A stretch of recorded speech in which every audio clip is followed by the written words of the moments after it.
People think we're serious. Are we on? Right. Thank you, Robin. Right, ladies and gentlemen, thank you very much for being here. Mai e te pai maunga raro ki te tai, mai e te awa tonga raro ki te awaraki, tēnei te hapuri a whiai e taratahi, whanau, haramai e te toki, haumi e hui e tai. We have one apology, Councillor Gallen. Moved by Deputy Mayor, seconded by Councillor Cretney. All in favour? Aye. Against? It's carried. Conflicts of interest declarations, are there any? There are none. Thank you. Public forum. So first we have Mr. Gavin Beattie. Online. Gavin, welcome to. Muted, I actually Muted. muted him because he actually was making a noise. We're not muted. Oh, that's-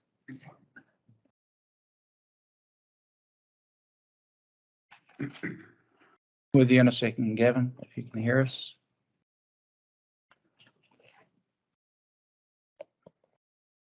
Sorry,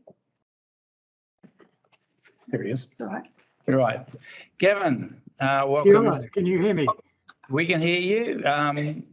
According to standing orders, you have 5 minutes. Thank you. We have your written submission to us and just been handed out to councillors. So I'll let you lead off and please leave us some time for some questions. Thank you. Yes, thank you. Kia ora. Yes, thank you for the opportunity to speak to you today. Yes, I'd just like to address the report on the council's upcoming representation review and more particularly the FPP STV option in front of the council. So I think the report describes the features of both options in a standard and even-handed, a somewhat abstract way. So I'd like to demonstrate how STV could work in Carterton district in a more applied manner. And so I've circulated that piece of paper you have in front of you. So I hope the demonstration's clear enough, but I'm happy to answer questions on it. But in short, as noted in the officer's report, each electoral system has advantages and disadvantages. There is no perfect system, and if there was, we would all use it and we wouldn't need to have a discussion. But to me, it comes down to the familiarity and undeniably the relative simplicity of FPP versus, I believe, equally undeniably the superior outcomes of STV in terms of fairness, with fewer votes being wasted and the preferences of more voters being reflected in election results, and in terms of effectiveness, with the potential for representation to be proportional to the significant communities of interest making up the district. As I've concluded in the paper, it seems to me the choice of systems comes down in large measure to the extent the council wishes to address community engagement and representation. Just one final further point, just in relation to the tangata whenua consideration noted in the officer's report concerning consideration of the Māori wards issue. The original design of the representation review process in the Local Electoral Act was to provide for councils to consider the electoral system option and the option for establishment of Māori wards together. This is because, as I've noted in the paper, there is the potential for effective representation of Māori in Carterton under STV, and this needs to be considered concurrently and in the context that only about 52% of Māori nationally are on the Māori roll and therefore eligible to vote in any Māori ward election. Thank you. Those are the points I'd like to make and happy to answer any questions. Okay. Council, does anyone have any questions for Mr. Beattie? Dale Williams here. What's your background, Gavin? Yeah, sorry, I should have said that too. Yes, I'm now semi-retired, but until beginning of 2021, I was a senior advisor with the local government. Oh, you're frozen. Hello. And objections on council's Second. representation appeals. And prior to that, I was in the local government policy team of DIA and led the policy development for the Local Electoral Act. In a previous life, I have worked in a couple of councils, but that was some time ago. So I've been in local government quite a while. Thank you. Thank you. Any other questions? No, there are no further questions. So if you'd like to round off, if there's anything finally you'd like to add, Kevin? No, I just hope that it's self-explanatory. I just like to comment the figures in the paper I've tabled are obviously only estimates. I mean, they're based on some dated figures of 2018 census. And I've made some calculations I'll set out there based on the census data and some assessments of percentages of people over 18 and under 18 and that sort of thing. But so yeah, don't take them as estimates only. They're indicative, but not to be taken as gospel. But no, those hopefully they speak for themselves, and those are just the points I want to make. Look, Gavin, thank you very, very much for making yourself available to us and for your submission. We do appreciate it. My pleasure. Thank you. Thank you. Thank you. Youth Council views, we have, I noticed there are no Youth Council views, and we're probably not likely to be in future for a while. Minutes of the item 6.1, minutes of the ordinary council meeting dated 10 May, taken as read. Someone like to move that through? Thank you, Councillor Cretney. Thank you, Councillor Newman. All in favour? Aye. Against? Motion is carried. And going to the 7.1. I didn't pull my flag. Wairarapa Economic Development, sorry. Yep. The Wairarapa Economic Development Strategy Work Program for approval. Thank you, Your Worship. Perhaps I could invite WED's team to the table as well to join us and discuss the paper. That's right. Just in introducing the paper, this paper has been developed for the Wairarapa Council, so it has been presented to South Wairarapa and Masterton as well as Carterton. Unfortunately, both South Wairarapa and Masterton have chosen to withdraw the paper from their packs for a variety of reasons, which they have kept to themselves. So what we've proposed is to amend the recommendations in this pack, which will mean that we approve the WED strategy subject to the other two councils also approving them. So I believe Robin has the amended resolutions for the end of the paper, which we can cover off after we've dealt with questions and discussion. Okay. Perhaps I can hand over to Matt to introduce the paper. Kia ora, thank you very much, Jeff, for the introduction. Dear councillors. Thank you for taking a pragmatic approach to the changes that we have had to face, which are obviously outside of our control, and we will also watch the situation and seek to understand what progress we can achieve over the wider Wairarapa region. In terms of the paper, the intention of the paper is to seek approval from your council for the proposed work program and budget allocation for the delivery of the Wairarapa Economic Development Strategy and the actions that has been prioritized under it for the financial year, which starts next week. In terms of background, we led the refresh, or the WEDS Forum led the refresh of the Wairarapa Economic Development Strategy, which culminated in its adoption in October 2022. The strategy is looking at making the Wairarapa thrive, both leveraging opportunities and enhancing enablers. There is a 3-year MOU that links the 3 Wairarapa councils and Wellington NZ and establishes responsibilities. Jacinda and I are employed by Wellington NZ.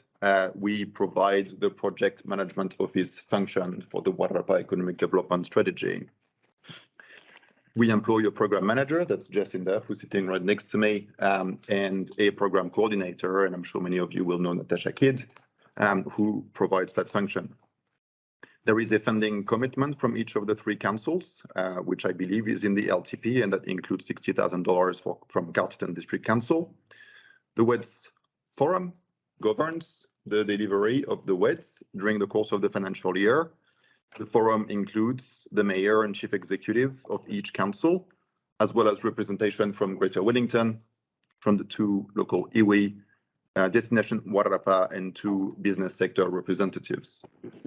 The MOU is due for review in a year from now, and that's with a view to shape it for the following 3 years alongside the LTP process. And part of the MOU is to present an annual work plan and budget to council, which is what we are doing right now. The last year of WED's delivery has been spent on establishing the foundation for success after the approval of the WEDs and starting to deliver. I won't get through the list of things that have been achieved because it would take too long. There is an attached report to the paper. Perhaps highlight a few items there, establishing Wairarapa specific economic data sets to actually support the direction of the strategy going forward. The Rebel Business School, which I believe is happening right in this building, right as we speak.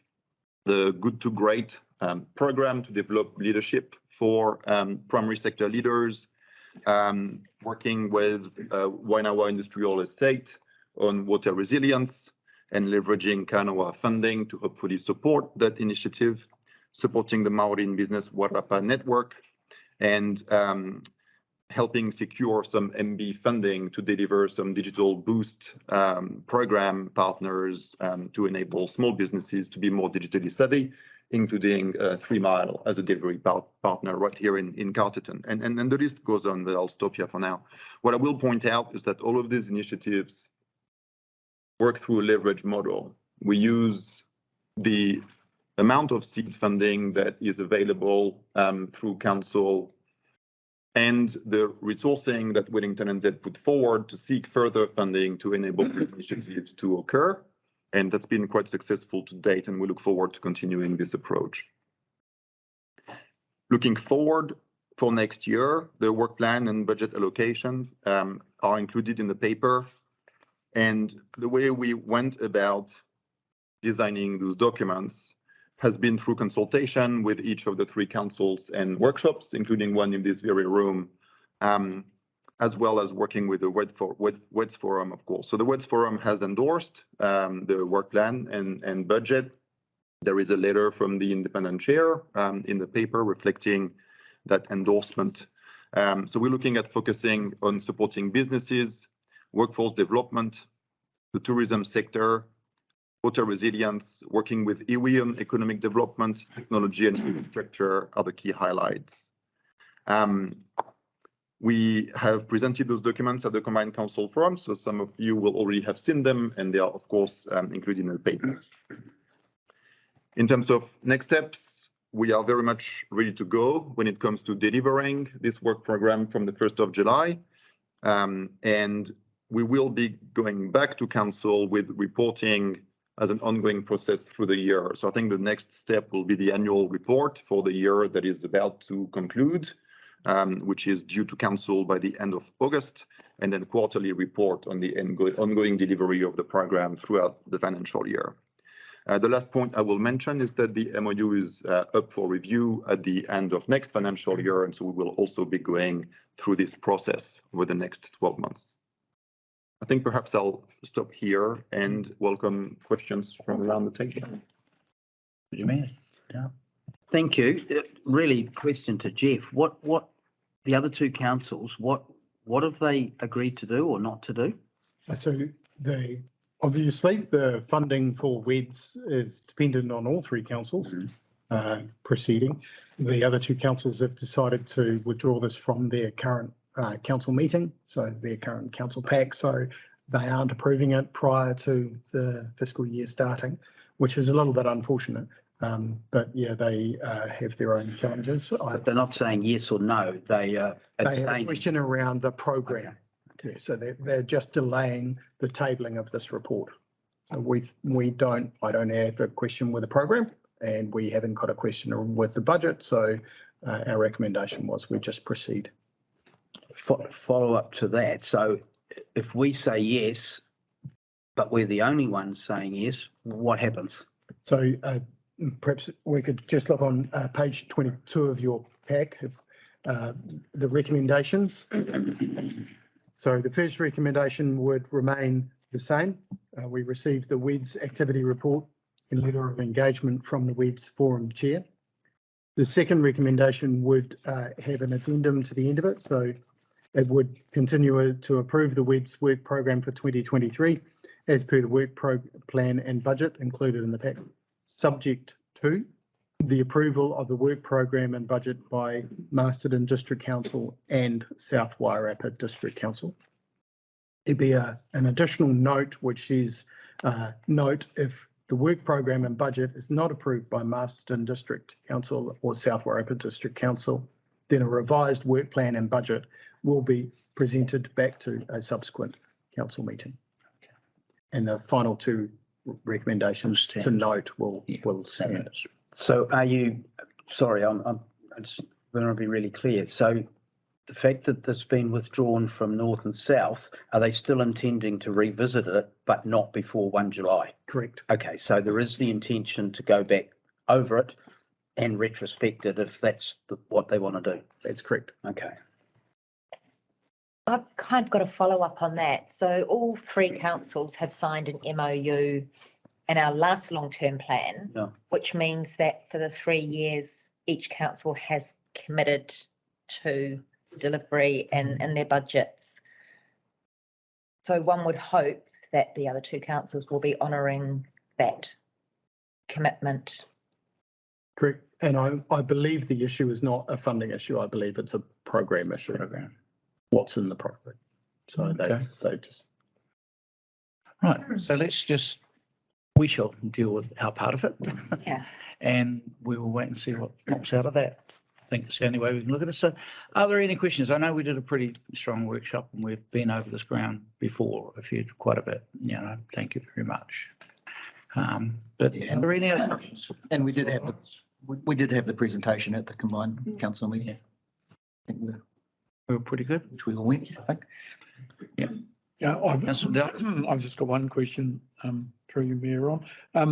The 75,000 that's going to be carried forward from this financial year, obviously wasn't spent because some of the programs weren't done, or what was the reason for that? That's a good question. We spent significantly more time than expected re-engaging with councils after the election, given to a significant number of newly appointed members. So that means that we have focused a lot of our time actually making sure that there was alignment between the intention and direction of the strategy with the priorities that council and elected representatives wanted to see delivered. So as a result of that, that has held back some of the resource allocation for the past 6 months. So that will get used in the next. The governance team agreed to carry over those unspent funds because of that very reason. And I have to say that there was a lot of conversation between the three mayors and the three CEOs post the election. People, newly elected mayors who weren't across the issues and weren't across the strategy. And it's just taken that time to get to this point now. So, and there've been changes. And so. That's correct. It's where we are. valuable process, and I think it's set up in a good place to deliver the full amount carried forward over the next 12 months period. So, yes, Councillor Ray. I just had a few questions around attendance. I was reading through it all, and there seems to be lots of programs that have been going on. There's been a few quite recently, and I was just wondering if you could fill us in on the attendance of some of those programs, and if you have been happy with the uptake with the program so far, like for example, the Rebel School, the Wellington New Zealand Toolkit to the Wairarapa. Yep. There were two that were quite recent, I think. Yeah, that's correct. I think the Good to Great program is another one worth mentioning. I don't know the current numbers, but I think the initial. Fully subscribed. Yeah. And Wairarapa ran the pilot. We looked at extending that into Manawatu. We couldn't quite make that happen. And so we funded a second pilot, which is also fully subscribed. The Kiwi Host training series was oversubscribed, so we've agreed to commit that again in the next financial year as part of our commitment to supporting the tourism sector. The Rebel Business course that's going on at the moment started with 25 and grew to 29 during the previous week. In comparison, the ones that just ran in Central North Island, Pairua and the Hut attracted between 18 and 19. So in terms of, I would say, punching above our own weight and return on investment and attendance has been significant. We've got a second Rebel program kicking off second week of the school holidays. That's really aimed at around those ages 16 to 20 or 25. That's undersubscribed at present. I'm targeting schools over the next 2 days before they go on break. But if you have any young people in your whānau or in your networks, we'd really appreciate you giving us that nudge as well. And how are the majority of the events advertised? I question how far the reach is going. Being a small business owner myself, who would be very interested in a couple of these courses, I hadn't heard of them. So I'm just wondering where they're being promoted. And no, that's a fantastic question, and the reach comes down to how much I can as one FTE reach in a week. So Yep. For Rebel specifically, I visited 4 of the major business groups. I did 6 rounds of posters in the Times Age. I did the business feature twice, once in the midweek in the Times Age, 3 separate radio interviews, social media, brief to the RSLG and the WEDS group and their networks, as well as the council workshops. Business Wairarapa did promote that one as And well Destination too. Wairarapa. So Yeah. we did leverage our networks as much as possible, which is where we're getting our best return. and with your social media, that's targeted advertising. It's not just people who follow your pages and that kind of thing.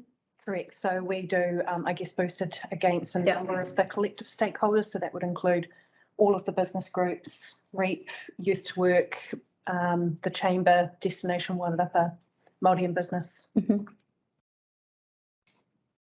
And I had one other question here, sorry. Digital Boost program, the Wairarapa pilot. I note that you say that the government had ceased funding on that. Do you see that as an indication that the program isn't potentially worth continuing with, or the government's just? No, I think there's 2 sides to Digital Boost. So it's an MB-led program with significant amounts of funding attached to it. Initially, it was a fully online self-serve program, which when targeted a non-digitally savvy audience, sounds a little bit counterintuitive. Yeah.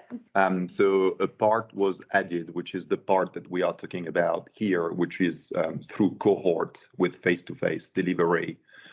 With local partners. I think the partners here were 3 Miles, Business Wairarapa, And Māori in Business. and Māori in Business, that's right. So I think that's been quite successful in actually bringing more people to engage with the content and the tools and the learnings. Unfortunately, MB had a finite amount of money to dedicate to running the program as cohorts. So it was flagged very early on when that mode of delivery started that it would be a one-off rather than ongoing. What MB has done, however, is to confirm at least 1 more year, if not 2, of ongoing funding for the online self-serve. So it's the same content, but without the support for delivery. So one thing that we will be looking about in the next 12 months is that enough for us to point people towards that model, or do we need to enhance it through local delivery?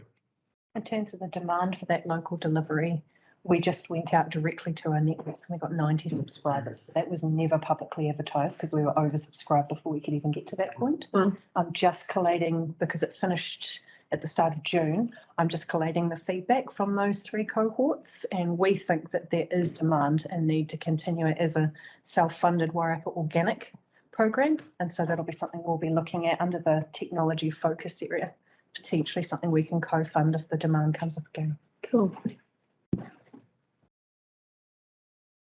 Are there any other questions? Okay, so I think we're pretty clear, and I have now Sorry, Sorry? can I just make a comment? Yeah. Not a question. Just that, in my experience with WEDS, and I've heard it occasionally from businesses that go, so what's WEDS doing for me?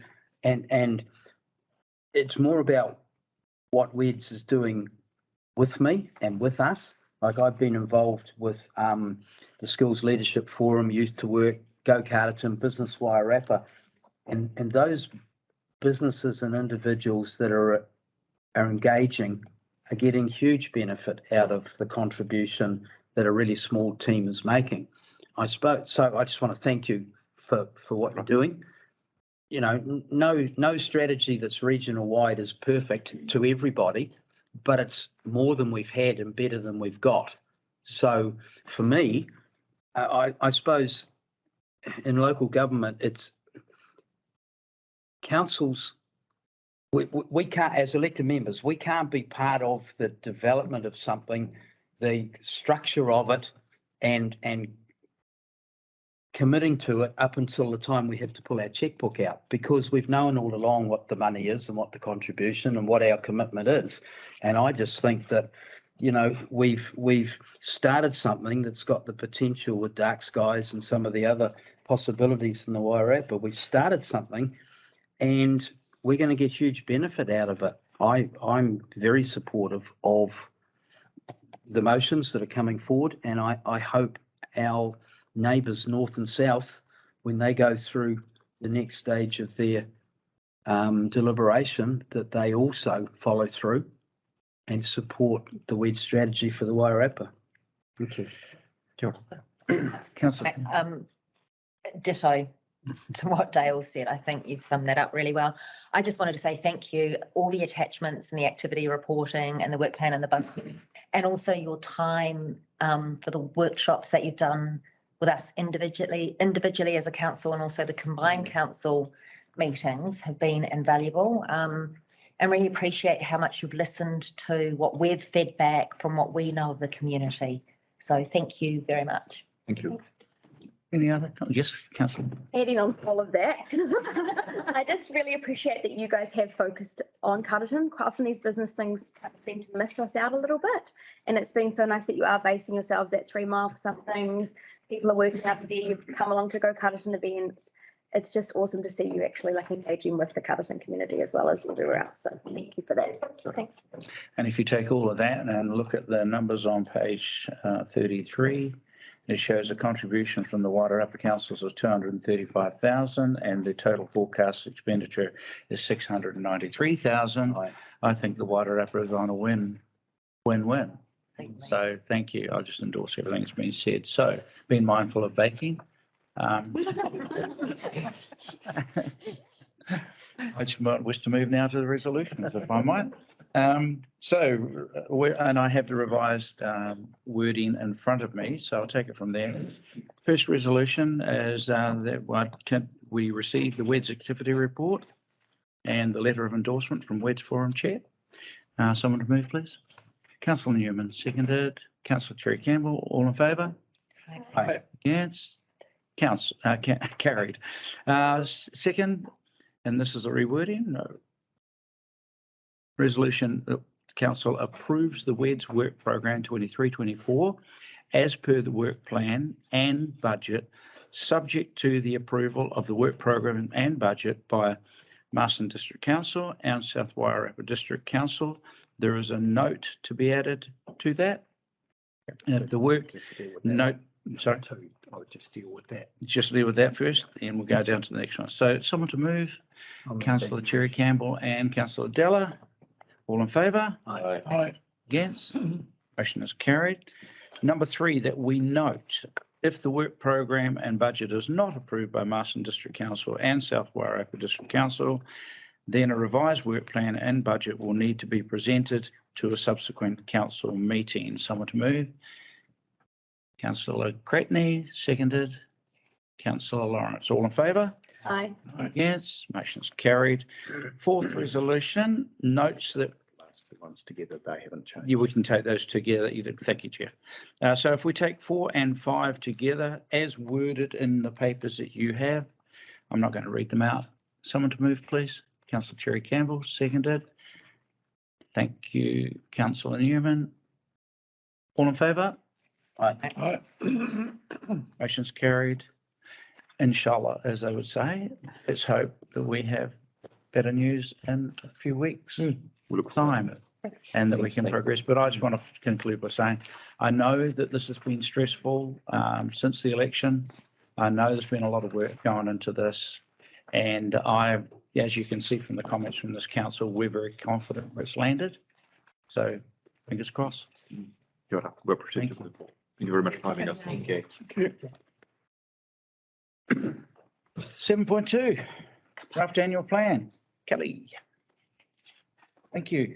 Kia ora. So this report is to adopt the 2023-24 annual plan, and it also includes the rates resolution for that year, which is the legal setting of our rates. Just a quick update on the annual plan. So that was made public in April, and the community were able to give feedback on the proposed plan. We only received a few pieces of feedback. We haven't made significant changes since the draft went out. The minor changes we made have been noted in the report, but the overall change is a slight reduction in the average rate increase. So in the draft, that would have been 6.2%, and we're now looking at 5.9%. That will vary with the type of property, but that's the overall average increase in rates. So keep it short and leave it there, and happy to take questions.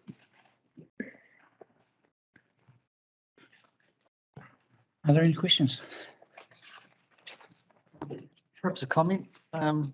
I think this is a very good plan for the times.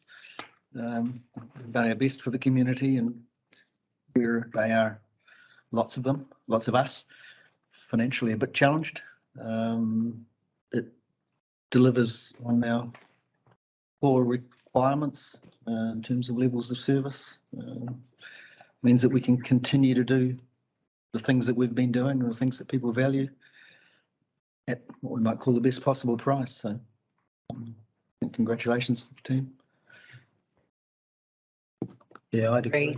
I think the amount of work, well, considering where we started in these deliberations and what the council, particularly staff, have had to contend with, you know, curveballs and audit fees and a whole lot of things that have had to be taken into account just to prepare and present the annual plan, as well as, you know, I mean, for years, I've been involved in this a long time. For years, councils get criticised for not keeping pace with inflation and things like that. Well, the last 2 years we've been under the CPI. Okay, that's a bit of a home run because CPI is so high, but still, it just shows that we're able to deliver a business and an organisation that is as lean and mean and fiscally responsible as it possibly can be. So that's a compliment to everybody around the table, but particularly the staff, Kelly and her team, working behind the scenes to make this happen. Thank you. Any other comments? I think you've done a lot of work here. Councillor Gretney. Thanks, His Worship. Just ditto to what Dale said, that my only one real concern with going forward is, and I know a lot of other councils are going through the same thing, is the personnel costs. And I know that a lot of it's attributed to what's being thrown at us and the need for new FTEs and so forth, but I think we do need to keep a good focus on that, on the personnel costs moving forward. And I guess we will be looking at that in our LTP. So, any other comments? Yeah, just to agree with what Steve's just said, I think to get to a point where our average rates increases so far lower than initially we were looking at, it's encouraging. I think it's a number that we can be proud of, and when we look at the councils ahead of us and behind us, it's a good looking number. I think we can work with that. But I agree with Steve. Our staff and personnel costs is our biggest risk and liability, I think, and something that going forward we need to figure out how to tighten up. I sort of have an opposing view to that. Well, not opposing. I understand you have to keep control over staffing and personnel, but I absolutely believe that you've been delivered some of the best staff that I've seen in the council situation that delivers such amazing work to the council so that you can make the decisions that you make. It'd be really hard to continue that level of service to yourselves and to the community. So while it is the big number, it's the big number because they deliver such good work. So yes, contain it, but I don't know how. I think we do need to be mindful and that some of the figures that are reported under our personnel costs, and just reiterating for any in the community that may be listening, some of those costs are actually shared personnel. So we do recoup part of that cost from our neighbouring councils where we have shared services. So that figure is not completely cut in District Council. And I think we need to be really mindful of that as well when we look at the figure as a whole. Just realise that there's other aspects to it which aren't obvious when you just look at a number. Councillor Vella.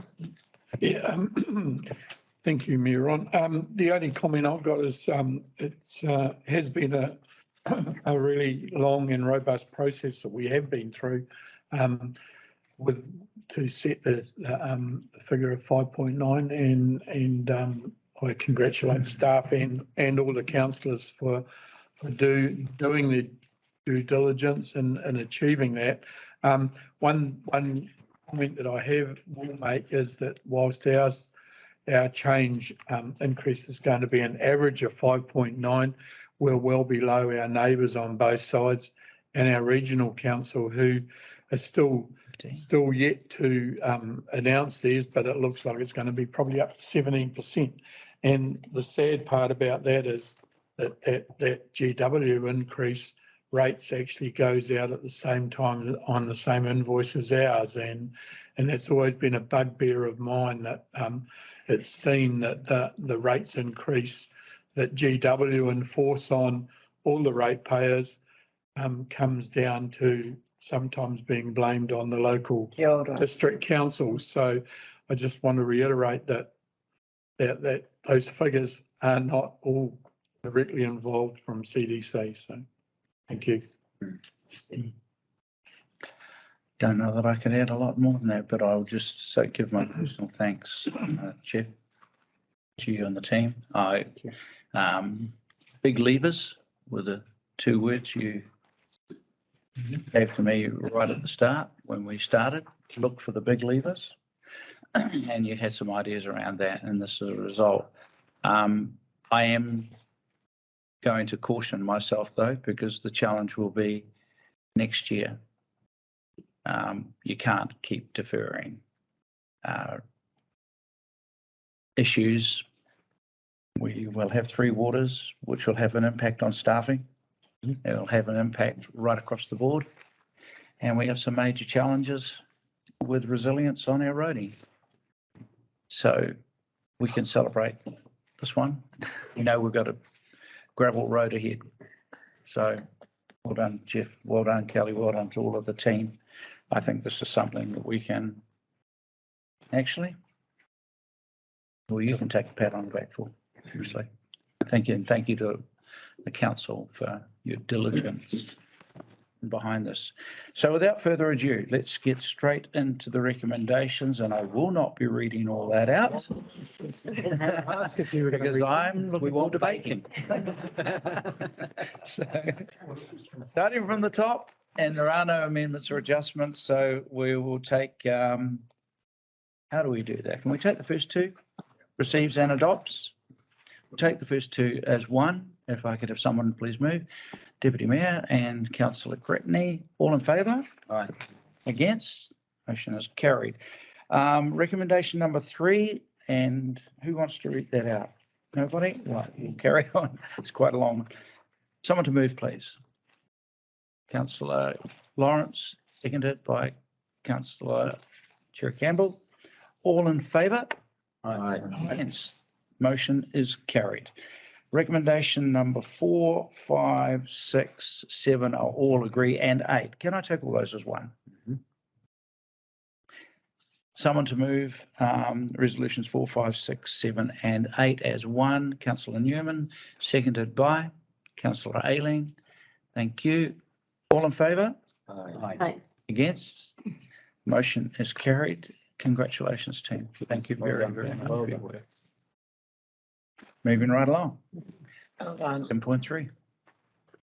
Good work, guys. Thank you, Megan. So this paper is to adopt the first part of the review of the revenue and financing policy. So you remember we had a workshop a little while ago.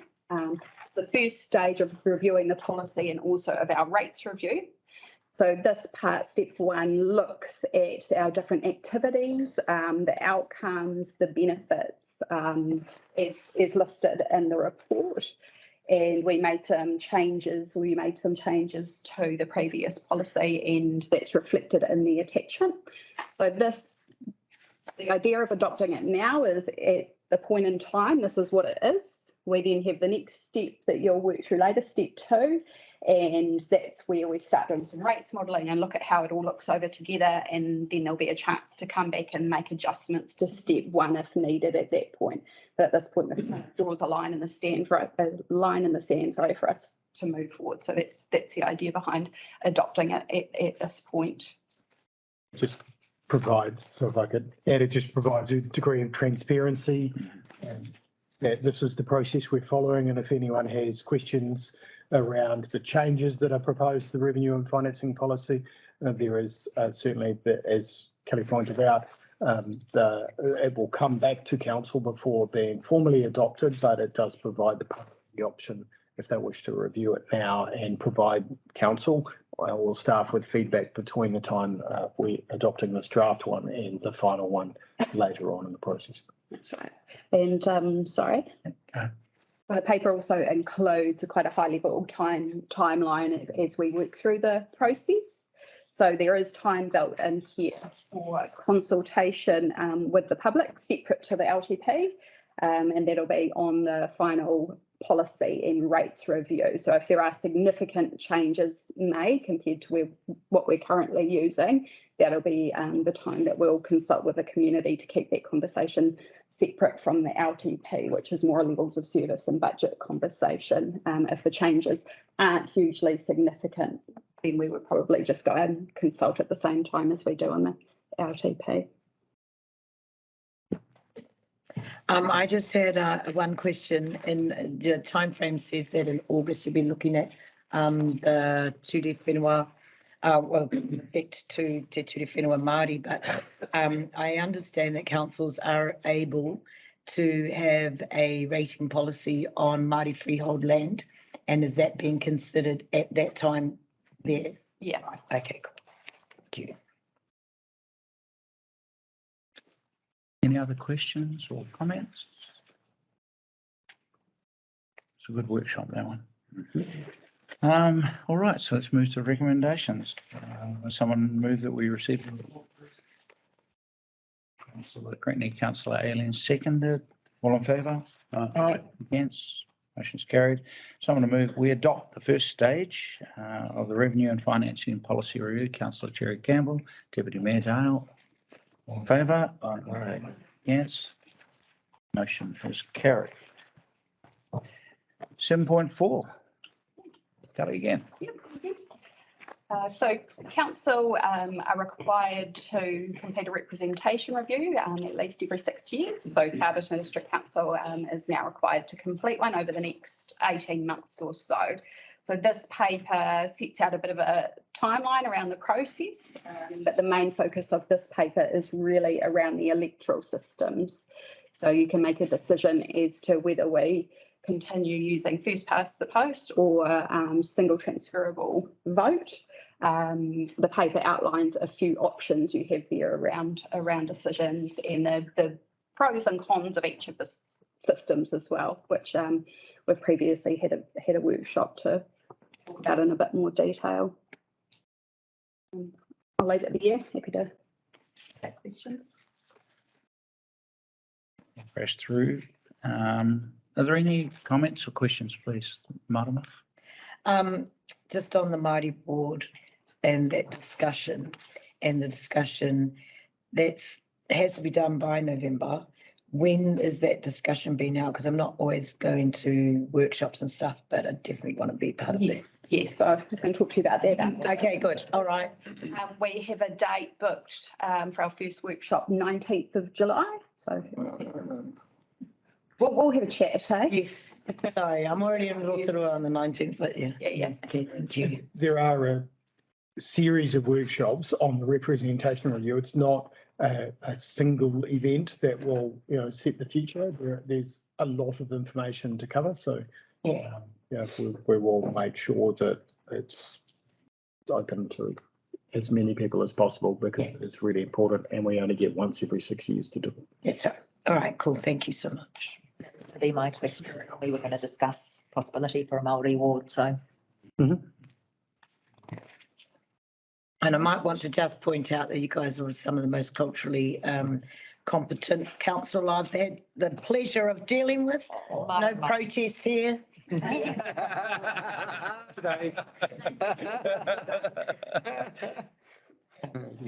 Thinking it really is a Thank you. And comment also made by Joel, who's been dealing with Tauranga. Yes. Did I say that publicly? Whoops. Are there any other comments or questions? Yes, Deputy Mayor. Just around the, we've had the submission from Gavin this morning. I suppose where I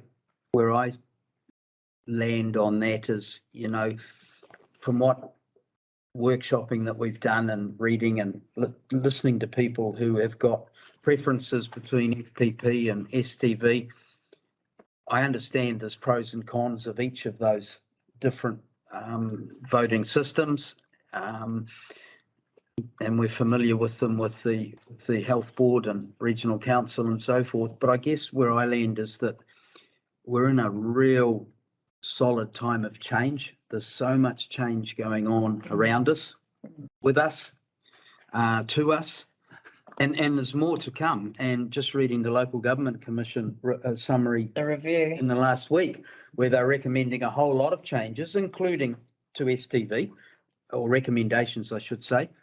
But some massive reform, and the local government reform is on the table as well. My gut feeling is that change is imminent, but at this point in time, we have the opportunity to vote for change or for status quo, and I would prefer the status quo, the first past the post that we're familiar with, and I think it gives our people a bit of a break to head down the path of change before, when there's so much else going on. So my preference is the FPP, but that's not to denigrate STV or any of the other options. I think it's just a practical response for the time.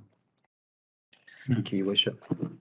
Just further to that, I've been reading the review and doing a piece of work in mass and conflict of interest, with around cultural competency framework and policy, and looking at what does statutory management of the waterways with the iwi, getting stuff in there. What does co-governance look like? I know they talk about it a lot in there. I think, in that review that we start to talk about that representation, I think it's going to be really pivotal to think of what's coming ahead, whether or not that makes it all the way to legislation or to changes, but are we doing the best we can to close equity gaps in our community when we're tasked with the well-being of that? And so I think it will be a real pivotal time for us to look forward and say we can be innovative. But I agree with you, a lot of that's going to be forced on us, and changes in Wairarapa may be coming. So, I agree that the first past the post, that's something no one has to worry about. We're familiar with that.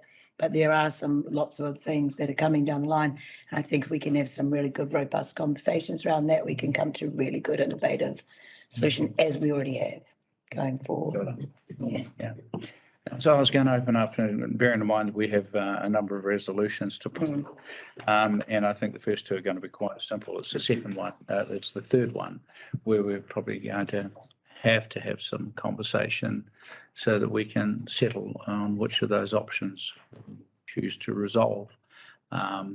So with that, and while you're reflecting on what we might wish to say, if we do a round robin on it, I'm reminded from those comments of an old country music song that says the only thing that's certain is that everything changes.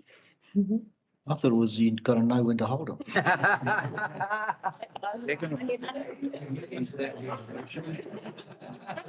Different parties, clearly. Four chords. Anyway, so if we could, let's deal with the first two. So could I have someone move that we receive the report, please? Councillor Newman, seconded by Councillor Lawrence. All in favour? Aye. Against? Motion's approved. Notes that the timeline for representation process, as stated there, someone to move, please. Councillor Kerry Campbell, Councillor Dallas seconding. All in favour? Aye. Against? Motion is carried. So let's get to resolution 3. I think probably what might help is if we just do a bit of a round robin and people just give us your view, and then from that we should drop out. I'm pretty confident something will drop out of that as to where we sit. Deputy, you've said my piece, just B, piece. B for me. Yeah. B with FPP. Yes. Councillor Cretney.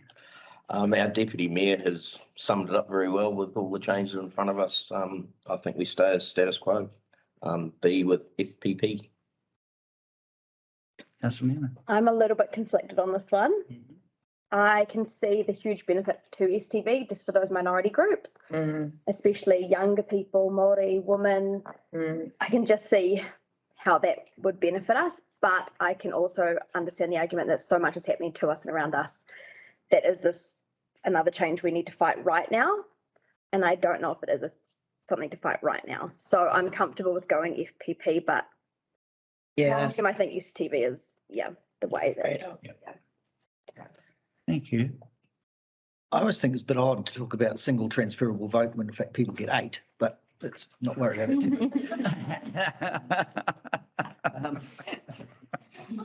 I'm thinking it, Steve. It's like, I'm absolutely rely on it. I think there will be some significant change coming to Wairarapa in terms of local governance, and the amount of effort that's going to be called on, particularly from staff and from Elisa, to get across to our particular electorate the subtleties of change to STV or 8 votes is probably not warranted. So I'm with me.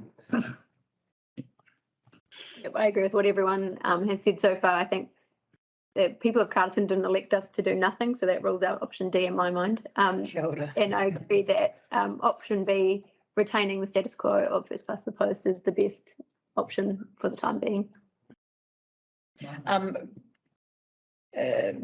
Just to add to what I've said, I completely agree with Lou that I'd love to go, let's do STV now.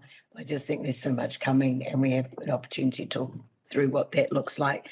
So for the people of the community, I just think FPP for now will just help settle that. So yeah, I'm with B. Councillor Cherry Campbell.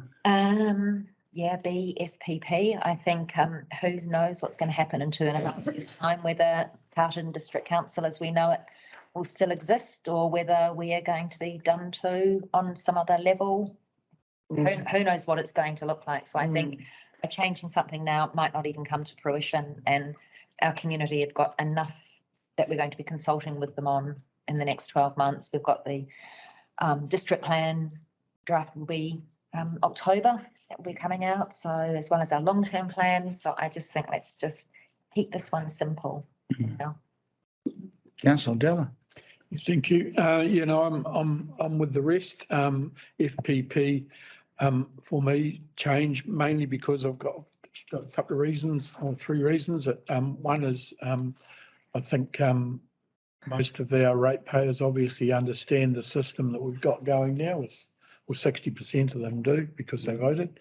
So that's cool. The other 2 things are STV's approximately 25% more expensive to maintain and administer. And also if we do think we're going to change, we go to public consultation, there's another cost of 30 or 40. Yeah. So there's $50,000-$60,000 there to change that for me, for no real advantage that I can see. So I'll be going for FPP. So I would say, having had a conversation, I think a few of us have with Councillor Gallen, I know that he would agree with everything that's been said here at the table today. I'm just going to, there's nothing I can add really to what Councillor Cherry Campbell and the rest of you have all said. STV's coming. Read the Future for Local Government report. I've always been a fan of STV myself for all the reasons we've discussed, but right now is not the time, and I agree with you all. So with that in mind, that says that we will move, I need someone to move the resolution to retain FPP electoral system for the 25 and 28 elections, should they happen. Moved by Councillor Dalla, seconded by Councillor Cherry Campbell. All in favour? Aye. Against? Motion is carried. Done. Moving to my next page. 7.5. Hey, Bex. Hi, everybody. This paper is to just bring to you for consideration the purchase of a new van for the event centre. As you're probably aware, this asset is reaching the end of its lifespan, and there's been several incidents of breakdowns, increasing unreliability, causing expensive tows and breakdowns in the middle of Mount Wellington motorway being the worst. So one of the things that we have been considering is what we actually need the van to do. Largely it's to transport equipment, staging, lighting for off-site events. There was some informal discussion prior to this meeting around whether we charge for the use of the van for that, and we do charge a transport fee. So considering this is quite a large purchase cost, we could look at revising that transport charge to users so that we can recoup some of that money back. So we have been looking at several options. Another thing that was just discussed before lunch was leasing, and Kelly advised that we have looked at that option and it's too expensive in terms of rolling that out. The diesel option is an option. However, there's currently no plans to get those into New Zealand, and they are to be built kind of as and when ordered. So the option that we'd like for you to consider is an electric transit van with a cost of $82,110.48, excluding GIST. There were questions around why we wouldn't have one with seats. Seats in a van are really not what the van's purpose is for, and the time and effort and tools and additional cost to putting those in, removing them, staff time is just not something that's feasible with the intended purpose for this vehicle. We would like to ask you to consider using the Better Off funding to fund this van, as this is under unbudgeted expenditure. So that's why we're bringing it to you under that Better Off funding reallocation. So the team have recommended that we make the most environmentally sustainable choice, and we lead by example. Replacing a vehicle incurring ongoing costs and environmental impacts with a more reliable and sustainable option is the most preferable path forwards. As I mentioned, we'd like to utilise the Better Off funding, and some of that money would come from the reallocation of the Eastern Growth Development funds that have been received in tranche 1. Are there any questions? Councillor Cherry Campbell. I have a question. Are there sufficient funds, because I know it's unbudgeted CapEx, are there sufficient funds in the Better Off grant funding to actually purchase it, or is there a top-up required? Can you answer that? Cool. Unless you would like to, Beth? I think you should answer it. The Better Off funding that we received had an allocation towards the Eastern Growth Area, and the management team are working through that allocation as we don't believe it's going to be needed in the near future. And also part of the Better Off funding tranche 1 was linked to an anticipated project with Better Off funding tranche 2. Now that tranche 2 has disappeared, we think there's very little hope or desire for us to start a project that we can't deliver. So we are looking at what we do with that allocation with the Eastern Growth Area. And Crown Infrastructure Partners has advised that we are able to reallocate that to existing projects within our Better Off funding. So those existing projects are things around climate change, around cycle trails, around environment planning, around the nursery expansion and that sort of thing. So we are working with Crown Infrastructure Partners to reallocate. This, excuse me, this would be part of that reallocation because we already have a climate change project in our Better Off funding. We would just move it from Eastern Growth to that climate change project. There is sufficient. We So don't need there is absolutely sufficient funding to do that. Thank you. Yeah, Martin. sorry, I was going to ask, yes, is there sufficient, but also if all the team agreed, is someone else going, oh, I actually need this over here, we're going to get there's something else somewhere else? Everybody needs more, Maramo, and my job is to make sure that you. Competing priorities. Absolutely, there's a million of them. Okay. And it's my job to make sure that what you see is a clear strategy and it fits with the strategy. Did we buy the last van new? That was before my time. Sorry, I'm not. Assume so, we usually buy it. Over there. Like, Lisa? No, it was the old Waters van that was no longer fit for purpose for them, so it got repurposed for the event centre. That's kind of where I was leading. So How long have we how old had is it? I don't know, but Thanks. that information. I How don't old think is it was before my time. Sorry. Yeah, but how old is it now? It was from Rego. What was it? Probably what around model is 10. it? Is it a 2000? It'd be No, a 10. no, no, No, no, okay. So that 80-odd thousand would be capitalised over what?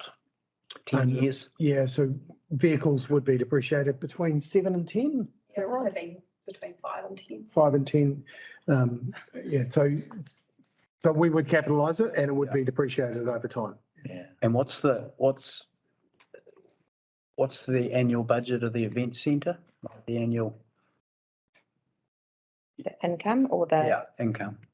Ooh, gracious, that's a good question. No, I'm just thinking in terms like in isolation, 80 grand seems a lot. Yeah. But if you actually put it in context of the business Yeah. that it's required to help service and run, spread over the life of the asset, it kind of, for me, it makes sense from a business background. Yeah. I mean, you can't operate the event centre or continue to grow, particularly if we're outsourcing.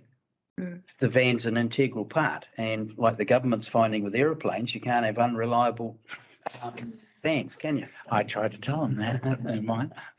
We can't have two vans following each other around Carterton, can we? Ali's just looking up the Yeah. Sorry, The income. I believe the van is also used when the event centre staff get hired to move staging equipment around. Yeah, from yeah, that's right. Yeah. other locations and other organisations, so it forms part of the income. Councillor Cretney, thank you. Thank you, Lisa. Bex is included in that, it might not be included in that. Is the van going to be fitted with a tow bar? So if there's not enough room in the van for equipment, the van can.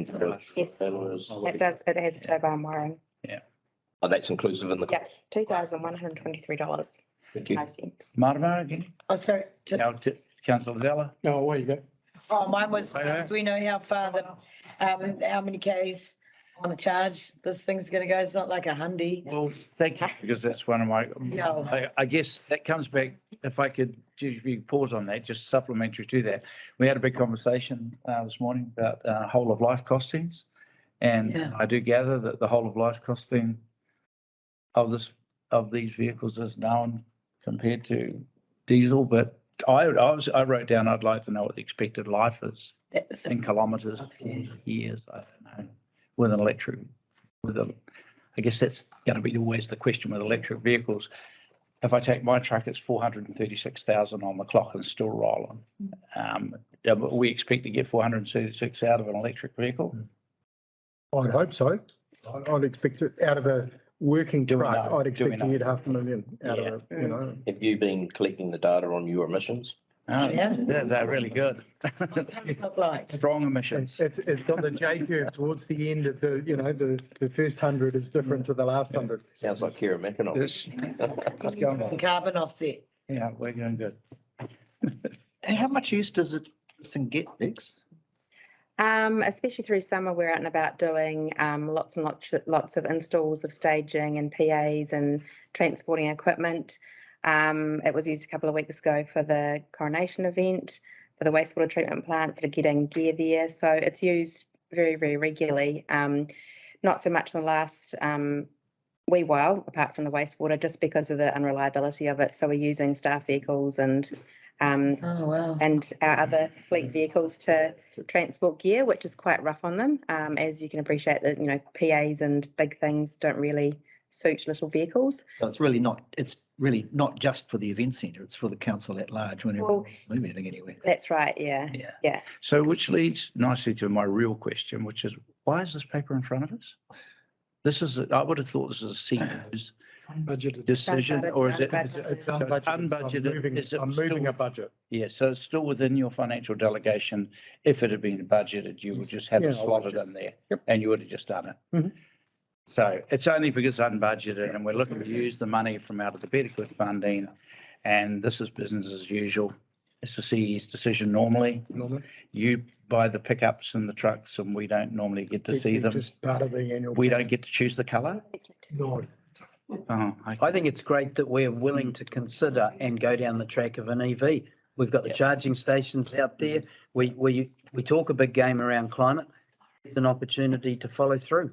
Even though Johannes just told us that the whole of life is cheaper with the diesel, but never mind, moving on. If we approve this today and do it tomorrow, we'll make the rebate. Yeah. Yes. Give it a try. Give it a go. I am. Rebate on? Good call. Until the first of Good call. 3 days to go. I think we're all ready, are we, folks? No, I've got one more question. Okay, I've been thinking about this quite a bit. And, I believe that if we're going to purchase any vehicle, it shouldn't be out of the Better Off funding, grant funding, mainly because it's an operational expense and it's going to depreciate. The idea I thought of the Better Off funding was using it for something that's going to appreciate or actually help us in the long term, help us make some income. The options I have been, as you're probably aware, I buy quite a few vehicles through work, and whilst an electric vehicle is the ultimate, I think it's up at the top of the ladder. I would be wondering if you had considered a box body light truck with a tail lift, ergonomically a lot better, not lifting onto vehicles in and out of a van. So, and you can buy a good tail lift box body 2-ton Toyota or something like that for under 40,000. So you're looking at about a half price. The other option is, why not have a box body covered trailer and tow it behind a vehicle that we've already got? There's always a spare ute floating around somewhere that could be used. And it's probably a 4-wheel drive one that we've probably got the option of using. So maybe a little bit more user friendly, but I don't know whether those have been considered. Can make good sense. Did ask. you tell me anything about? Yeah, I did ask the question about a light truck. But, that being thought of. I had the same concerns as Brian. I was looking at it. I have no experience buying new vehicles, but I thought, okay, who on council has experience with this sort of space? And I thought, we've got a builder in our midst. They probably know about heavy vehicles. And yeah, my thought was it's a high price. Electric is definitely the future. I can see that. Well, it's the near future. Maybe hydrogen's the future, but I think it's an expensive price for us to be jumping in at this point. I think if there are options that could do the job for half the price, I would be more inclined to do that. I think 80 is too much for a vehicle for the event centre. So that was my thought. Make good points. Yeah. Did we look at Boxville light? I asked earlier on before the meeting, actually, if we'd looked at light trucks. Commercial. Small. You'd light go trucks. through the recommendation. We're happy to, Yeah. We can look into that. happy to take it away and look into it. And There'll be no refund for the 1st of July. well, I'm- We have to gather that. Brian might have pointed, or maybe Councillor correctly pointed out, there may not be a rebate if we go through all of government anyway. It is an AOG pricing model, which is usually not available. The rebate is normally available to a retail pricing model, and AOG is much sharper than retail. I'd like to also hear about the Better Off Fund and the point made that should be being used for stuff that's going to appreciate. I know we've got a surplus there. We don't have a project to put it into, so we're going to buy a van instead. There are lots of competing projects. Okay. Yeah. Right, why don't we take that away? And it sounds like management to do some more work. Absolutely. Yeah. Can we, Oh, sorry, you go. can I just move a recommendation that we leave this on the table at the stage until we get further reporting back? Well, I'm moving that through. I'd still like, I still need to put the resolution that we receive the report, and then if you have add a second record. No, If there's enough yeses around the table, as worship, shouldn't we be putting the recommendations that are on the table? yeah, no, I think it's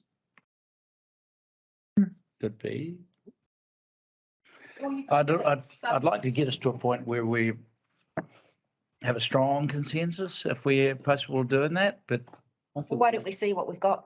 I think councillor Cretney's right. I think we need to put the recommendations, and if it fails, then we look at what another recommendation could be. Is that what you're saying, Steve? Yes, absolutely.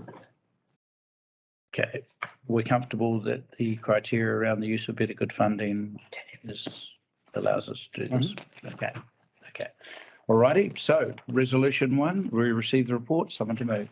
So Councillor Cherry Campbell, seconded by Councillor Cretney. All in favour? Aye. Against? Motion is carried. Agrees to approve 82,000 unbudgeted capital expenditure for the purchase of an electric van for the event centre.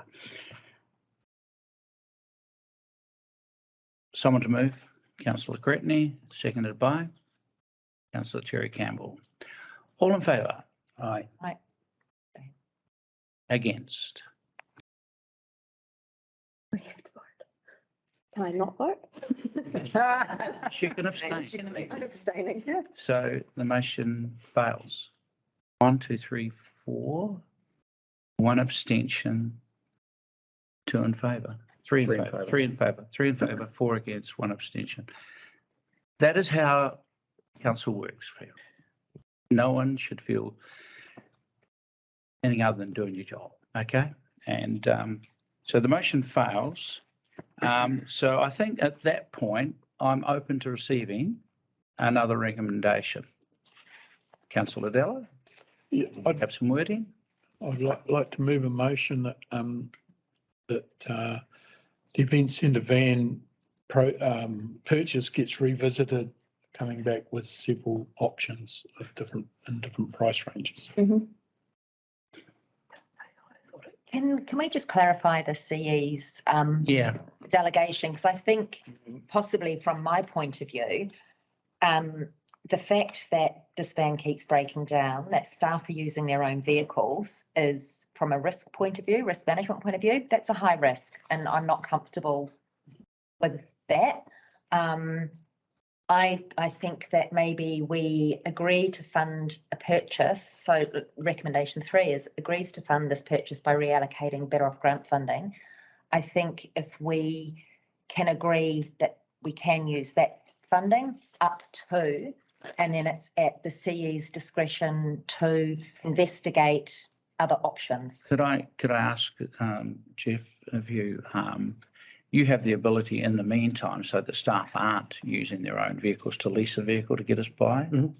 So you could do that right now, your own delegation, your own initiative. It doesn't need to come back to this table. We can hire a vehicle. You can lease a vehicle for a period of time until this is resolved in a more permanent way.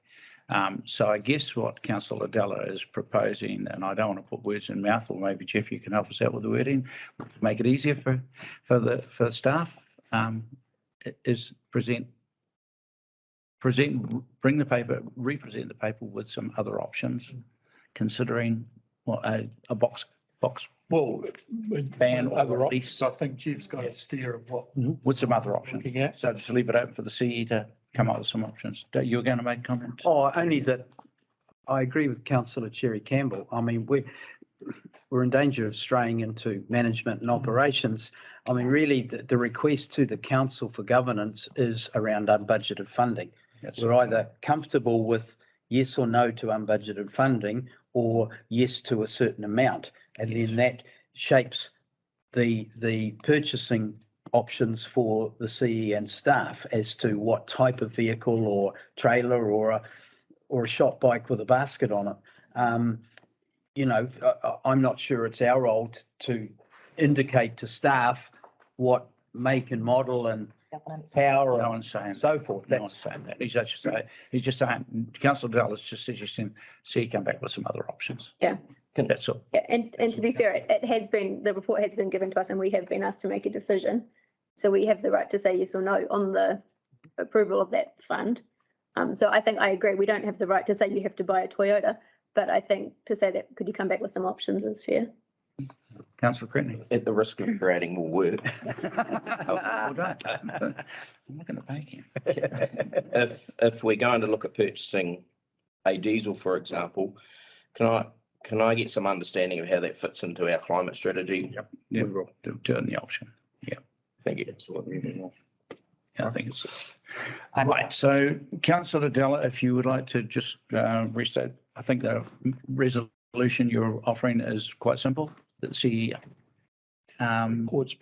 reports back with further options. Further options to replace. That is the motion moved by Councillor Della. Is there a seconder?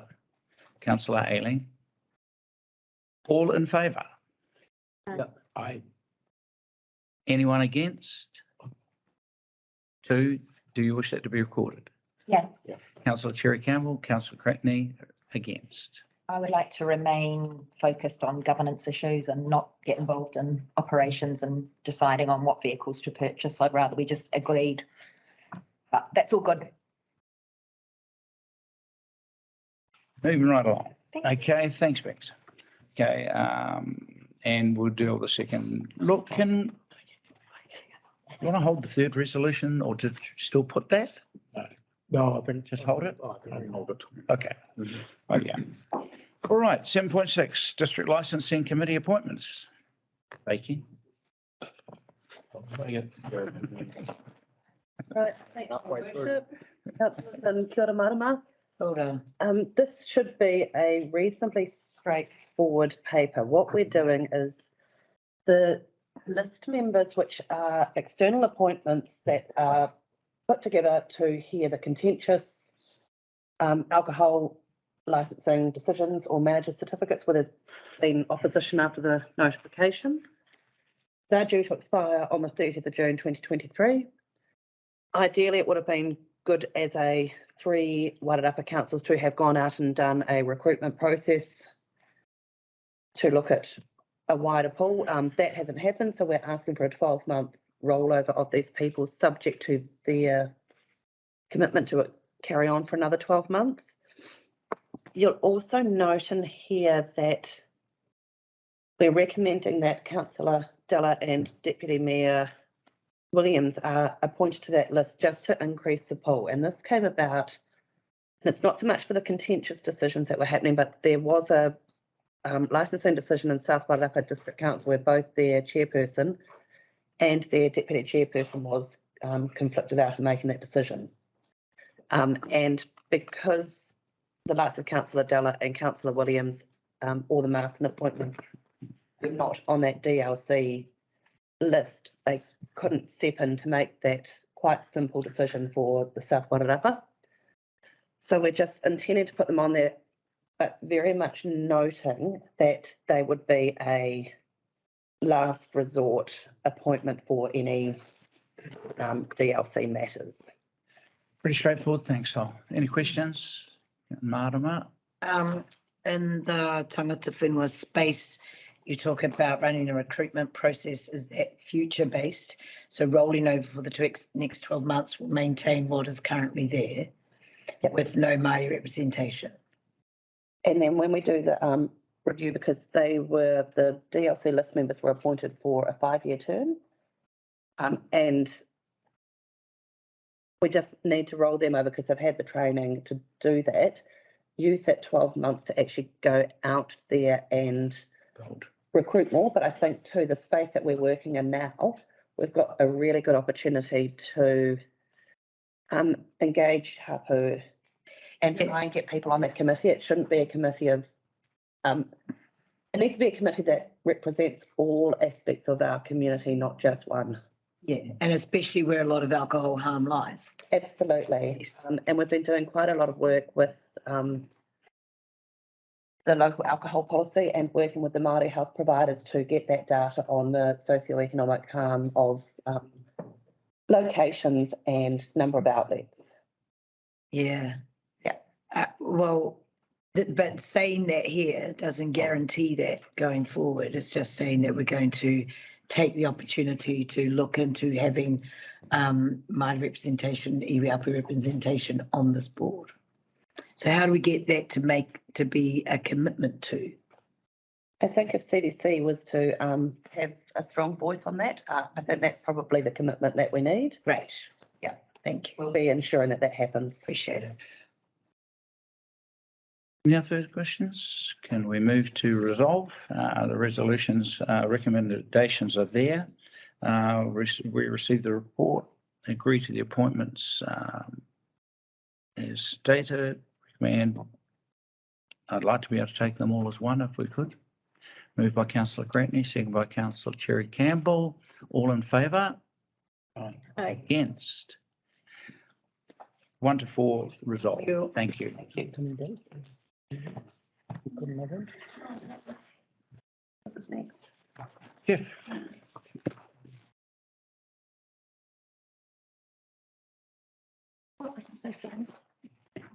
If there's a question. Yes, kia ora. Thank you. So we'll go through my CE report and happy to take questions. There are two things that I would like to add to the report. The first is I would like to have council nominate a couple of councillors to form the start of a working group to work with the community, our emergency services and Kiwi Rail on the proposed Kiwi Rail road closures, rail crossing closures.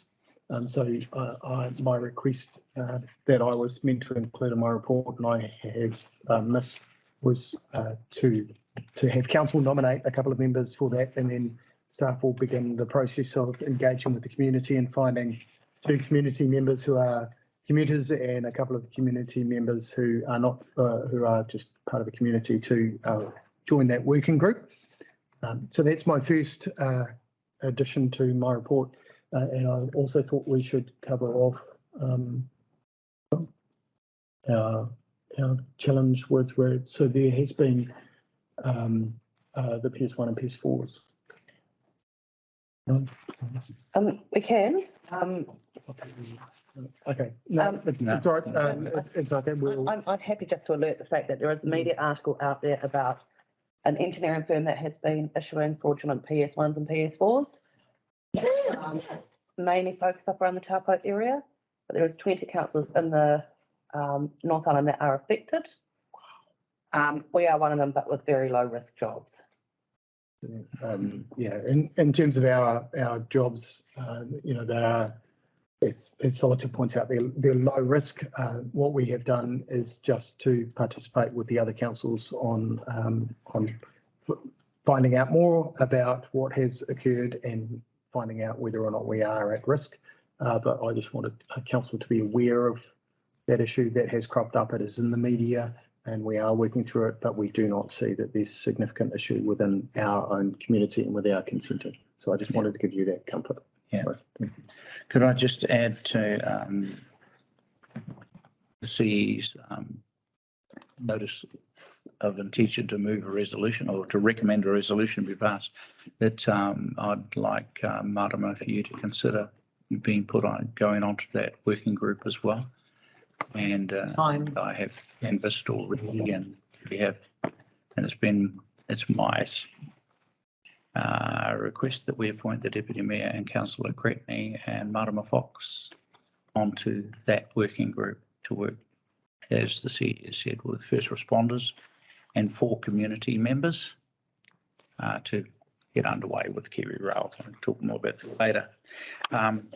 Anything else, Jeff, before we go in? Right, pretty cool report. Are there questions? Yes, Councillor Cherry Campbell.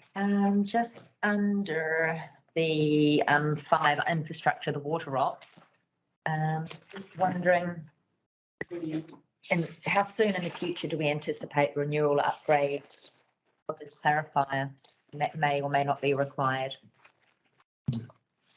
So I could ask Johannes to speak clearly from the back of the room. So, go to the doctor.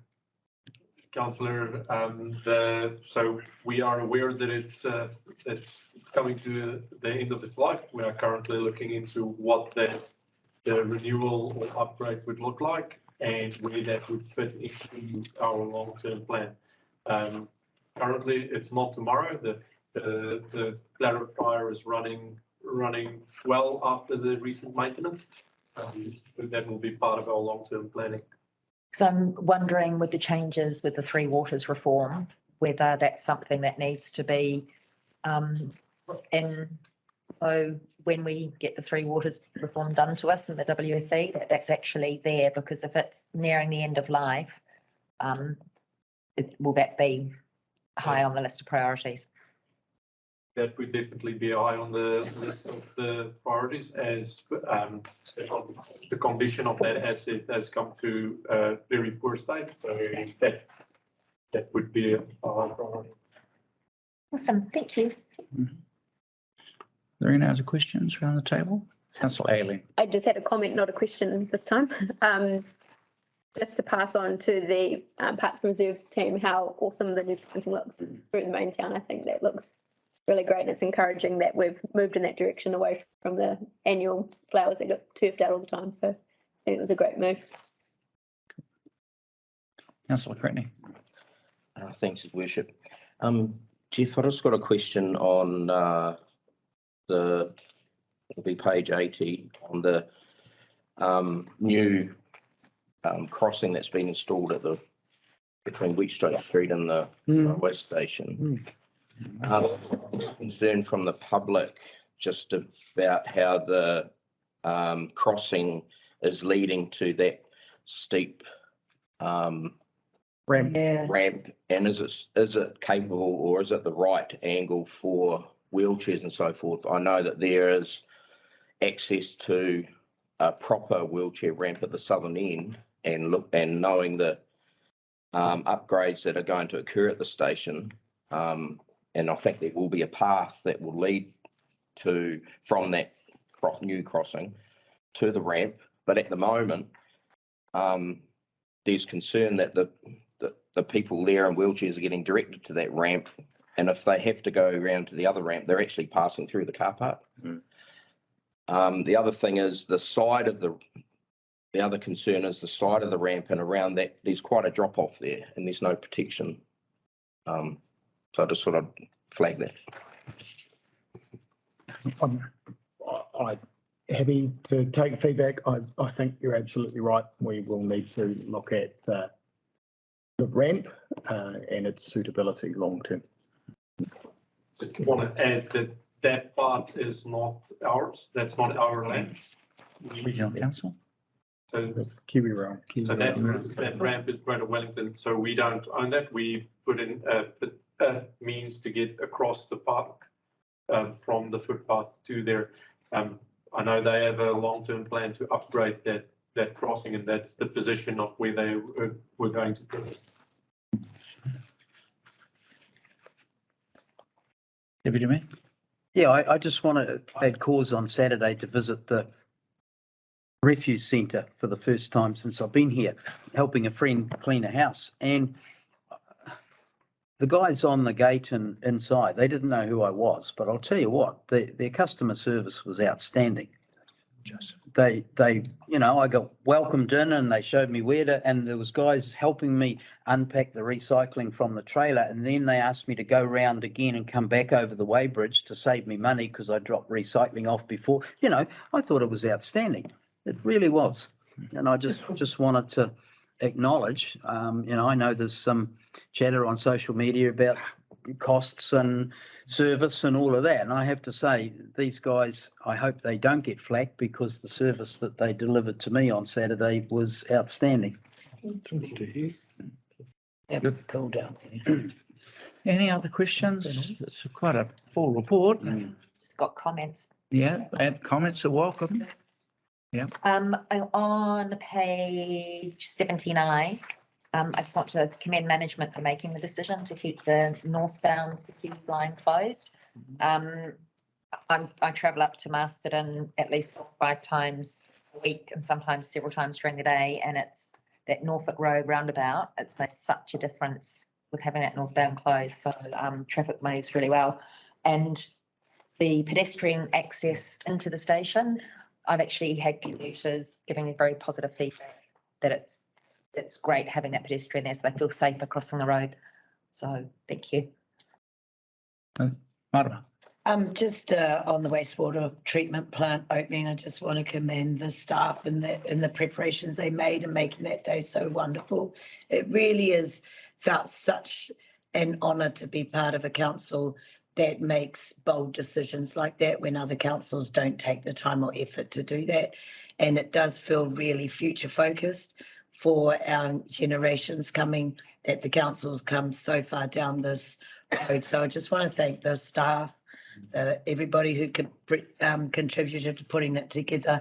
I was really proud of Kahukura Awhitia and Huruniorangi's participation in that day. And for the decision making of this council, because it is landmark to me, because we've been fighting so long for these things not to be in our awa, and we're making steps for our future. And I just think that was worth noting. It was a great occasion. Felt really proud. Yeah, thank you, Councillor Cranny. And just additional to that, I'd just big ups to Elisa and Marcus for all the communications and engagement that you've been doing. Is I think the community is very appreciative of getting what council's up to, and the messaging is very transparent. So that's great to see. Thank you. Anything final? Yes, Councillor. I just have a comment about the dog tags. I think it's cool. I love the dog tags for life. But I had a chat to 4 of my friends the other day, and out of those 4 friends who have dogs, 3 of them have not registered their dogs and never have. And so I'm just... They're still your friends. Yeah. It's been reported. Names, please. I just wonder how many dogs are missing and we don't even know about it. And I don't know how, I don't have a solution, but I was just surprised. So it was 4 dogs, those 3 friends, and there's 4 dogs that aren't. I suspect that's a problem that most councils face. When we do our registration runs and we tally it up at the end of the year, we actually have, of the known dogs, we have a very high registration rate and very few infringements. Yeah. But hey, I operate in a dog world and I know lots of dogs out there that aren't registered. Not in our district because I turn a blind eye. And most of my friends from Marston or the South Way, and I do know people down there that don't have dogs registered. Might identify as cats. Maybe we tell a different dog accent. We could have a dog, use the dog 4 people in now. Big stables. They may identify, not I might identify them as. So I don't want him to look like that. All your friends, Councillor Newman. Sort your dogs out. So, look, then I've only got a couple of comments. In terms of the events generally, Bex, I think your team and Jenny Gaskin is clearly making an impact. All of the events we've had, from the coronation planting to the wastewater treatment project to the citizenship to the host of them that have been conducted over this period have been really well. So, and the run sheets that I get and the briefings I get are really good. I just, take a pat. That's good. I do have a question on events. So most of these events that we're running here, these are these people hiring our facility. It's not us bringing them in as a. Some of them are programmed by Erin and some of them are people hiring the facility, so it's a mix. So through both. Okay, so the ones that we program, we run on, I know, so I'm looking at the attendance figures of ticketed attendees. Okay. So they are profitable? Yep. Yep, good. Are we going to be getting a breakdown of that at any stage? So we're not going to break down the individual events. No, but as in the event centre to see each month? Because it's all very well seen that this number of tickets have been sold, but it'd be nice to know the profitability of the event centre. Well, we see that with our I'm happy to bring up the profitability of the, we don't actually. Financial report we do. Weekly financial report. Without doing that, that committee. Yeah. Does it happen? Not yet. No. Okay, yeah, that's what I'd be interested in seeing, Okay. What's coming to come up to, That's. The challenges the activity council has is community development. And it includes all of community development and events. And so what we're attempting to do at the moment is tease those two apart. So we end up with reporting for community development generally and in a subset of event centre. Yeah. Whereas at the moment, you're getting the whole lot as an activity. Yep. Cool. So if we note that one, that sounds good. Thank you, Councillor Newman. The other one I've got is looking at the Matariki planting, the Ngā Tawhai Reserve, and DOC leaning in to support that. Are DOC going to lean in and support? Would not have tied Carter's Reserve in at the same time? Hurunuranga, you're in discussion with DOC around Carter's Reserve Uhimanuka. Yeah. And coming up with a whole plan and getting funding through, which we'll come back to the council with, through Manawa Te Wai, because it needs all the stakeholders to be part of it, because it's really in a very poor state. Yeah. Not just for planting, we need to rip plants out of there. We need to rip invasive species out of there. The water table has dropped. The harakikira is in danger. None of it is usable. So we've had lots of discussions about it with DOC, and we're coming up with a plan that we all can agree on, which will hopefully come to you guys at that point, and then get support to go to a Ministry of Environment for Manawa Te Wai funding to support the revitalisation of that bush. Because the CE wrote a very firm letter to DOC. So you're all across this as well, are you? Okay. So you've done much better than Jeff. Yeah.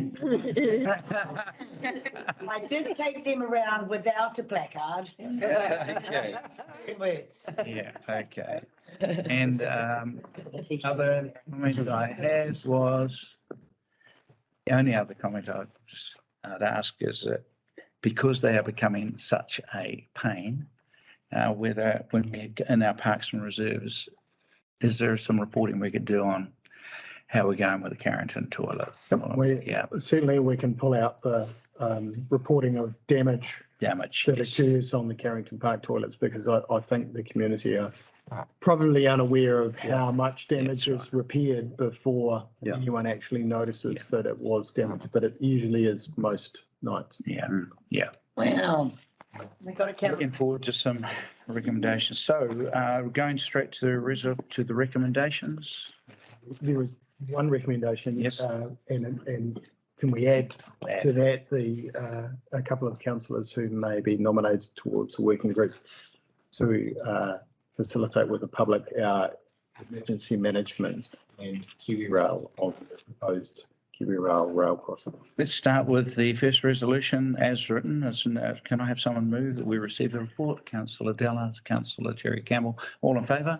Aye. Motion's carried. And then a new resolution that council, and I'm going to name two people, appoint Deputy Mayor Dale Williams, Councillor Cretney and Marama Fox to be part of the working group with Kiwi Rail and the CE, and 4 community members plus first responders yet to be named.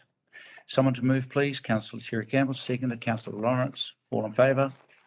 Motion is carried. Thank you very much. Wastewater treatment plant project. Kia ora, team. Thank you. So following the opening of our wastewater reservoirs last week, which was a fantastic event, and I have to thank everyone for participating and getting us to that point. I have brought forward a plan update on our budget. As you can see, the summary of the update is we had anticipated approximately $900,000 worth of additional expenditure for stage 2 of the project, which was the remedial repair and completion of the reservoirs, the work for which Central Hawke's Bay Earth Movers was responsible. And we have spent approximately $1.8 million towards that remedial repair and getting that project, that stage of the project complete. Despite having spent nearly $900,000 additional to what we had hoped, we're forecasting to be approximately $500,000 over budget. And that's because we've found savings in other parts of that project as we've worked our way through. So stage 3 we've had other savings come through. So the forecast, and I reiterate, the forecast to overspend at this stage is $555,000, not the full 900. So what we are asking council, because it is a forecast overspend, I'm asking for approval to do that, and then we will complete the project up to hand over to the operations team and carry on with our recovery process once the project has been completed. Yeah. Councillor Cherry. Under 6.3 on financial impact, you mentioned the 555,742, and that we expect to recover $469 and $70. Is that $469 and $70 off the 550 odd thousand? So therefore, if we get those recoveries, the overspend is actually 86,672.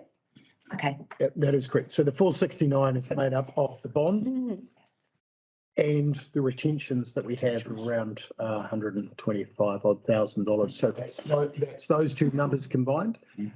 Obviously, the claim that we have against Central Hawke's Bay Earth Movers will be greater than that, and we will pursue that with vigor. So any additional recoveries will again further offset expenditure on that budget. Thank you. Councillor Ailing. I had just 2 questions. One was about that 3.8% over the approved budget. Was just to confirm, was that the initial approved budget, or that was an additional cost to complete that? It's expanded. 3.8%. So I'm just doing the math in my head because that was a different. I think that was the modified budget. I think that was the total budget. And do we have an indication of what the total overspend will be? Total overspend. From the initial approved cost of the project. So keep changing. It's hard to know what. Yeah, and I've only been here for a few months, so I'm just trying to catch up. I understand. Sorry, I'm on the hop. So the initial request back in December 21 was to extend the budget by approximately $1.9 million to 14.6, and we're asking for another 555,000 to complete. So that's an extension of $2.5 million, bringing it to 15.5. So the original project would have been roughly 13 million. So perhaps just to clarify something for me, because it's getting a bit late in the afternoon. So you talked about 900,000, found some savings, got back to 500 and change. Yes. So the 900, was that signed off by the council at some point in the past? So the December 2021 I came to council and laid out a plan to take the project from where it was to completion. Yeah. That plan included 2 more stages. So the completion of stage 2, which was the liner, essentially constructing the reservoirs, Yeah. and then stage 3, which was the pumps and pipes and the completing work. So we needed the additional budget as well as some legal funds. So the additional budget covered finish of stage 2, complete stage 3, and a legal budget. Now, what's happened was within those 3 things, we've spent less on legal, we've spent less on stage 3, we spent far more on repairing stage 2. And so that far more was 900 turned into 1.8 million on stage 2. And then I can't recall what the numbers are on stage 3 in the legal budget, but essentially that's what kept the lid on the overall cost. Does that make sense? But you're not actually asking council for any more money here. I'm asking for approval because the forecast, because we haven't reached the end of the project, I'm forecasting to the end of the project, and I'm saying I believe we're going to go over budget by $555,000. I can't spend outside of budget, so I'm coming back to council and saying I need approval to go over by $555,000. I hope I'm not going to get there, but I need approval because, And we've also, then there's also potential. Because some of that 550 might be recovered. That's correct. Yeah. Because this thing goes up and down. Yeah. Reminds me of Potentially yo-yos. 470 is anticipated to be recovered, that which takes it down to just It has been particularly difficult. The liner repair that we have done has never been done before. We ended up using a laboratory in Australia to identify how much scratch could occur to the liner before material damage occurred that would shrink the useful life of the product that we had installed. So we had to do an enormous amount of work around the liner repair. Then we had to do the liner repair. And then on top of that, we've had massive amounts of wet weather, which make it very difficult to try and dig holes in the ground and fix them without them filling up with water. And so it has not been particularly easy time for the project team. My hat's off to the project team involved. They have really had everything thrown at them from right from the start of the project all the way through. And I'm very pleased to have reached the end. Yeah. And I'm conscious that I don't have authority to, within the budget to do that. I hope I don't have to spend all of that. Yeah. But that's my current forecast. With the project, the finished product that we've got for just over 15 million year consent.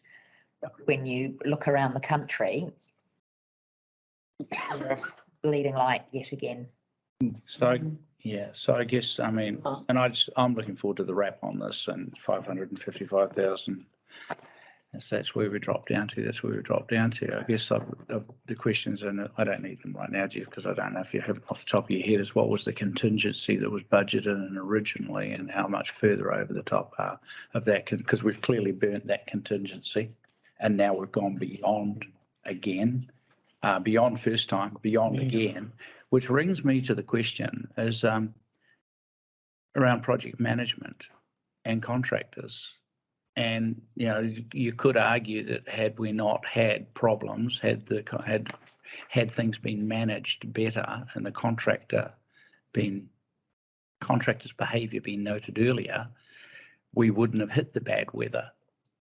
Mm-hmm. And therefore we wouldn't have suffered these extra losses through doing work that shouldn't have had to be done in bad weather. So my question is there any other party who we've engaged who could be held liable through failure to do their job? Yeah, so that's a fair question, and that's a question that I'm working through with our lawyers. Thank you. Because that might change the financial picture down the line as well. Because people do have to be mindful that local government is a small family. There are contracts all over the country, and reputation is everything if people wish to continue to trade in this sphere. And we could argue that had project management been tighter and more diligent, we might not have had as bad a hit as we've got because we would have caught it earlier. So knowing that you're looking at that, Jeff, gives me comfort. Councillor Crenny. Thanks, His Worship. I don't have a question. I just have a comment. So if Mine was just a quick one. You note on page 90 that you anticipate pursuing, seeking that vigorously. Yeah. It was strong wording. I just wonder if you could allude to what that might look like. Oh, and that's why I've got a $300,000 legal budget. I think His Worship has identified, this contractor has, let us down hugely badly, and the ratepayer has suffered the consequence of that. So it is up to management to pursue that with everything that we can, to the point where the expenditure of $1 of our money receives less than $1 back in return, and at that point you pull the pin. But until we reach that point, I will continue to pursue the recovery of what we believe are the additional costs that we've had to incur to complete what was somebody else's work. Cool. Got it. Are we there? Councillor Cranny. Thanks, Your Worship. Look, yeah, I'm not having a go at management at all in this. As Worship's already mentioned about at certain stages the project management could have been better, but my concern, which His Worship has mentioned as well, and I've mentioned it before, is the professional advice that's been given to you and to our management team around costings for repairs. And I just think the worst thing that happens with a contract is when you ask for money, an extension, and then you've got to come back and ask for it again. And I have nothing, think there's nothing worse. Nothing worse than, well, we all get in the gun for this. The community will see this and they have a go at us. You're asking for more money. You asked for more money 2 years ago or a year and a half ago, which was approved to finish it. And the 900K was meant to be the worst case scenario. And yet the worst case scenario was actually 1.8 million. So the advice that was given back then, you really do wonder how professional these people are who are providing this advice, because it really puts us in quite a predicament. Back then it's fine to ask for 2.5 million, the community accepts it, and you get things done within that because you've had good sound professional advice. But then to a year and a half later, we've got to ask for another $500,000. I just hope that these guys realise, and I hope some stern words are put on them as well as CHBE, who have a lot to answer for the damage they cause. But I think the professionals need to have questions asked too as to the information they provide council, so that we can do good procurement and good project management and have good fixed figures to work on, rather than they keep increasing as the project goes on, because I just think it's not good enough, and it's no reflection on you or the team. Perhaps I could give council and our ratepayers some comfort. The reason that we have tabled this report the week after we've had our public opening is quite deliberate. I wanted to show the public that we have reached the end, that the reservoirs are complete, and that they will be handed over to an operations team in the very near future. Now, I haven't used the term practical completion because that has other consequences in terms of our contract with CHB. But we have reached the end, and we are going through the process of commissioning that plant to hand over to an operations team. So I want to thank everybody, particularly the councillors who have had it in the ear, for the patience that they have provided with us to get to this point. It has been a very, very difficult project all the way through. Very challenging. Nobody likes coming back for a second time and saying, whoops, we got it wrong. What we did do, just in explanation, was moving from a contracted price for a piece of work. When we took possession of site, we moved away from a contracted price and we became open book. So it was just cost plus. Whatever it cost to fix was what we were going to be up for. And when you hit cost plus, it's very difficult to estimate. Not justifying it. We estimated, we got it wrong. That's on us. And I apologise profusely because it has taken longer and it's cost more than what we anticipated. On the flip side, the team has made some savings in other areas that show up in the fact that we don't have a $900,000 overspend. We're less than that. And, you know, that is a really good outcome. I'm pleased for the long term for our community. I wish it cost less and I will do everything I can to recover that money. I apologise.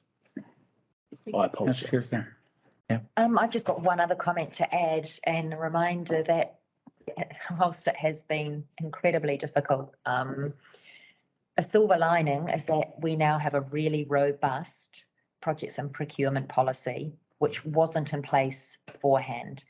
And I think that gives me, as an elected member, a huge amount of confidence going forward in any other projects. And we've already had demonstration of how well that's working with the new contract that's been awarded. So I just think that there's always something good to look at as well, and that for me is a real positive. That's a great Roderick. And just on top of what Rob mentioned, the fact that Jeff has stated from coming onto council that you would bring projects back to us for reapproval has been fantastic in regards to transparency for the community and so forth, because prior to that, we were going through projects and the spend would just occur and then we'd be told what the spend was that was over budget, and we would have to try and swallow it. Yeah, and then explain it to the community, and at least we're getting the opportunity to discuss that before it gets to that point. So thank you for bringing that. So all in a wrap, I think, as Councillor Cherry Campbell's just said, I mean, there've been a number of changes of policy. The audit and assurance has changed. Changed.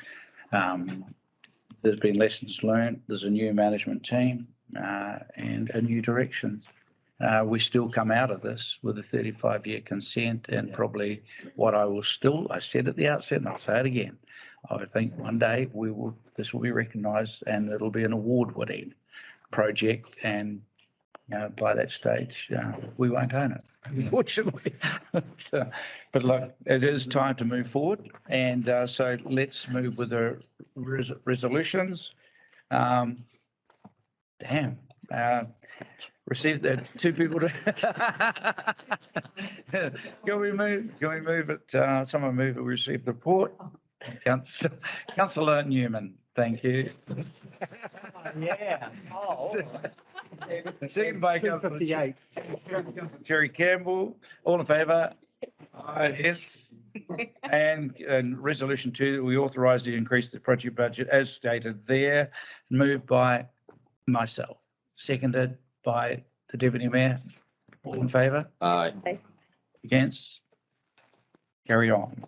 Water services reform update. Take it. Yes, happy to take it as read. Recognise that we should go for 2 hours. So No, it's a great update, and we also had a bit of a cover off on that this morning as well. Is there any questions or anything, any comments people like to make?